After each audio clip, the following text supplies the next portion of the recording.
इंसान के मरने के बाद उसे मृतकों के जगत में ले जाया जाता था, जहां पर ओसिरिस के न्यायालय में अंतिम फैसले के लिए उसके कर्मों का लेखा जोखा पेश किया जाता था।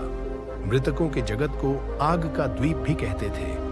आग के द्वीप में पहुंचने के लिए मृत व्यक्ति को दरवाजों और खिड़कियों की भूल भुलैया में से गुजरना पड़ता था और गुजरते हुए प्रश्नों के सही उत्तर भी देने पड़ते थे।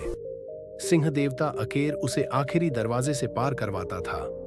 मृत व्यक्ति हॉलनुमा कक्ष में न्यायालय की 14 सदस्यों की पीठ के सामने प्रस्तुत होता था। यहाँ पर उसे अपने धरती पर किए गए व्यवहार के बारे में बोलने का पूर्ण अधिकार था। इसके बाद एनुबिस देवता उसे न्यायालय कक्ष में ले जाकर उसको मापक के सामने प्रस्तुत करता था, जहां एक तरफ मृतक का दिल व दूसरी तरफ देवी माट का पंख रखकर संतुलन बनाया जाता था।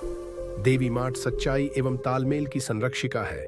इस उपक्रम को थोट देवता द्वारा अभिलेखित किया जाता था। थोट देवता लेखन एवं बुद्धि का देवता था। कभी कभी थॉट देवता का जानवर, जो एक बबून है, मापक के ऊपरी हिस्से पर बैठकर अपने वजन से परिणाम को समायोजित भी करता था। अगर मृतक का दिल उसके द्वारा किए गए पापों से ज्यादा भारी नहीं होता था, तो उसको मृत्यु के बाद के जीवन की बाकी यात्रा करने की अनुमति दी जाती थी तथा उसे घास के खेतों में अमृतत्व के लिए फसल उगाने हेतु जमीन का एक हिस्सा दे दिया जाता था। यह इलाका प्राचीन मिस्रवासियों के लिए स्वर्ग था।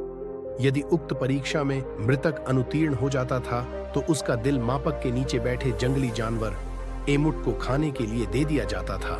ऐसे मृत व्यक्ति का भविष्य भयानक होता था और उसे खेती करने के लिए जमीन नहीं दी जाती थी और उसकी आत्मा अनंत समय तक भटकती रहती थी। ऐसी रोचक जानकारी के लिए चैनल को लाइक, शेयर, सब्सक्राइब जरूर करें।